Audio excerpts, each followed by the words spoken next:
March 25, 1945, Palm Sunday, the city of Aachen, Germany. The war was supposed to be over in this part of Germany. The Americans had captured the city months ago. The rubble was being cleared. A new mayor, Franz Oppenhoff, had been appointed by the U.S. Army to bring peace. It was a quiet night. Oppenhoff was having dinner with his wife and children. He thought he was safe. He thought the Nazis were gone. But outside, in the shadows, 3 figures were creeping through the garden. 2 men, 1 woman. They were wearing American flight jackets. But they weren't Americans. They knocked on the front door. Oppenhoff got up. He opened it. He saw a man in a pilot's uniform. "We are American aviators," the stranger said in perfect English. "We crashed. We need help." Oppenhoff was a kind man. He stepped forward to help. But then he saw the eyes of the woman standing behind the man. They were cold. Dead. The stranger pulled a pistol with a silencer from his jacket. Oppenhoff fell, shot in the head, murdered in his own hallway. The assassins didn't run. They walked calmly back into the night. They had completed their mission. The first strike of Operation Werewolf. This wasn't just a murder. It was a message to every German who cooperated with the Americans. And it was a message to General Eisenhower. The war is not over. We are still here. This is the true story of the Nazi werewolves, Hitler's secret army of assassins, spies, and fanatics, and the brutal, relentless manhunt the Americans launched to wipe them out. To understand the fear that gripped the American occupation forces, we have to look at the radio broadcast that started it all. Late 1944. The Third Reich was collapsing. Heinrich Himmler, the head of the SS, knew he couldn't win on the battlefield. So, he decided to fight a different kind of war, a guerrilla war. He went on national radio. His voice was high-pitched and fanatical. "We will be the werewolves. We will strike from the shadows. We will kill the traitor who works with the enemy. We will kill the American officer in his Jeep. We will make their lives a living hell. They will fear the dark." The concept was terrifying. Werewolf. Named after the mythical creature, human by day, monster by night. Himmler ordered the creation of secret bunkers hidden in the Black Forest. He ordered weapons to be buried. He recruited the most fanatical boys from the Hitler Youth and the most ruthless girls from the League of German Girls. He told them, "You are the resistance. You will fight until the last breath." American intelligence heard the broadcast. General Patton heard it. And for the first time, the American generals were worried. They weren't afraid of tanks. They knew how to kill tanks. But how do you fight an enemy who looks like a civilian? An enemy who is a 16-year-old girl with a grenade in her basket. Aachen was the first major German city to fall to the Allies. It was a symbol. If the Americans could make Aachen peaceful, they could rebuild Germany. They chose Franz Oppenhoff as the mayor. He was a lawyer, a Catholic. He hated the Nazis. He was the perfect man to lead the new Germany. But in Berlin, Joseph Goebbels, the propaganda minister, was watching. He was furious. He declared Oppenhoff a traitor to the fatherland. He ordered a Femgericht, a secret tribunal. They sentenced Oppenhoff to death. But how to get him? Aachen was deep inside American territory. It was guarded by tanks and MPs. They needed a special team, a suicide squad. The SS selected their best young killers. The leader was Herbert Wenzel, a hardcore SS officer. But the key to the plan was a 22-year-old girl, Ilse Hirsch. She was a leader in the League of German Girls. She knew the area around Aachen. She was fanatical. She was willing to die for Hitler. And she looked innocent. Who would suspect a pretty young girl walking down the road? The team was trained in sabotage, silent killing, and American slang. They were given a captured B-17 Flying Fortress bomber. On the night of March 24th, the plane flew over the American lines. The assassins jumped. They landed in the woods near the Belgian border. They buried their parachutes.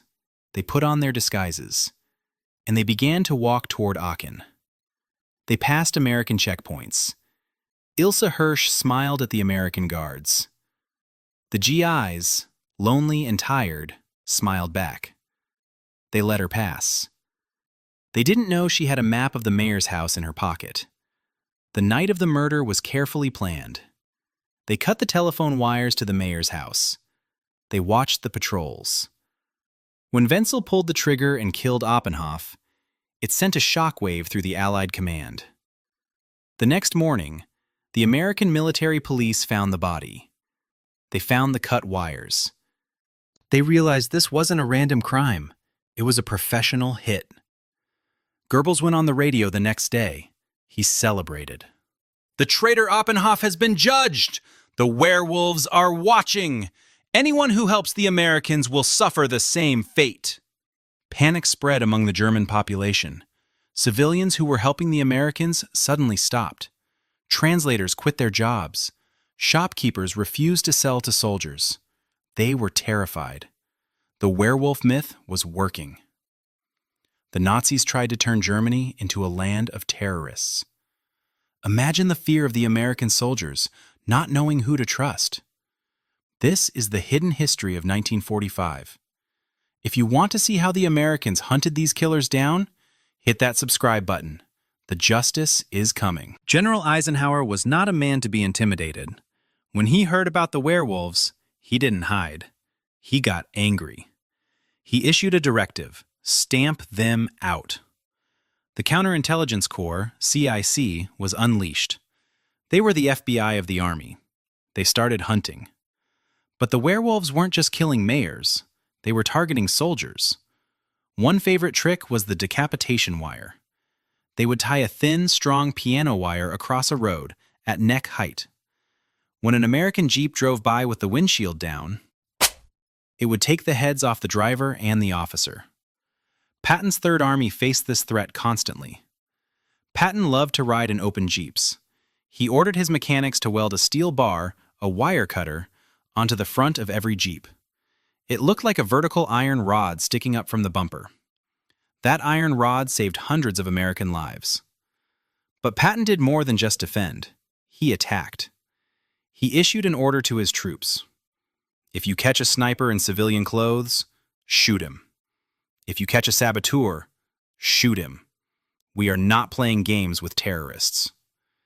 The rules of war protect soldiers in uniform. They do not protect spies in civilian clothes. The Americans stopped taking chances. Despite the fear, the reality of the werewolves was pathetic. Hitler promised an army of elite guerrillas, but mostly, it was just children. Teenage boys, brainwashed, given a Panzerfaust, rocket launcher, and a bicycle. They were told to attack Sherman tanks. In one tragic incident, a group of 14-year-old werewolves attacked an American convoy. The Americans fired back with heavy machine guns. The boys were wiped out. When the American soldiers checked the bodies, they were sickened. They found candy in the pockets of the dead soldiers. They realized they were killing kids. This made the Americans hate the SS even more. They saw the werewolf program not as a military strategy, but as child abuse. The Nazis were sacrificing their own children to buy a few more days of survival. But what about the killers of Mayor Oppenhoff? Did they get away? For a while, yes. Ilse Hirsch and the team escaped back into Germany. They thought they were safe, but American intelligence never forgets. After the war ended, the CIC started tracking them down. They found the pilot of the plane. He talked. They found the support team. They talked. Finally, they found Ilse Hirsch. She was living a normal life. She had married. She had children. She thought her secret was buried in the rubble of Aachen. The Americans arrested her. They put her on trial in 1949, the werewolf trial. It was a sensation. The pretty girl who was a cold-blooded killer. But here is the twist. The court was a German court. The Americans had handed control back to the new West German government, and the German judges were lenient. Ilse Hirsch was acquitted of murder. She was found guilty only of being a member of a criminal organization. She walked free. It was a bitter pill for the Americans, but it taught them a lesson. You cannot kill an ideology with a gun. You have to kill it with prosperity. By late 1945, the werewolf threat had vanished. Why? Because the German people didn't want to fight anymore. They saw the Americans bringing food. They saw the Americans rebuilding the roads. They saw Patton restoring order. The guerrilla war that Himmler promised never really happened. The Americans were too efficient, and the Germans were too tired. General Patton had predicted this. He said, "The German is a disciplined man. Once he knows he is beaten, he will work for you." Patton's strict martial law destroyed the werewolves faster than any bullet. He imposed curfews. He arrested leaders. He made it impossible for the assassins to hide. Operation Werewolf was the last gasp of the Nazi regime. It was a campaign of terror. It killed good men like Franz Oppenhoff. It killed careless American soldiers. And it killed thousands of German children who were tricked into fighting a lost war. But it failed. It failed because the American army refused to be terrorized. They adapted. They hunted. And they won. Today, if you look at a vintage World War II Jeep, and you see that strange metal bar welding to the front bumper, you know what it is. It is the scar of the Werewolf War. A reminder of the time when the enemy wasn't an army, but a ghost in the woods. The female assassin Ilse Hirsch was never punished for her role in the murder. Do you think justice was served? Or did she get away with it? Let me know your thoughts in the comments. And if you want to see the video about the stairs of death, where prisoners took their own revenge, click here. Thanks for watching.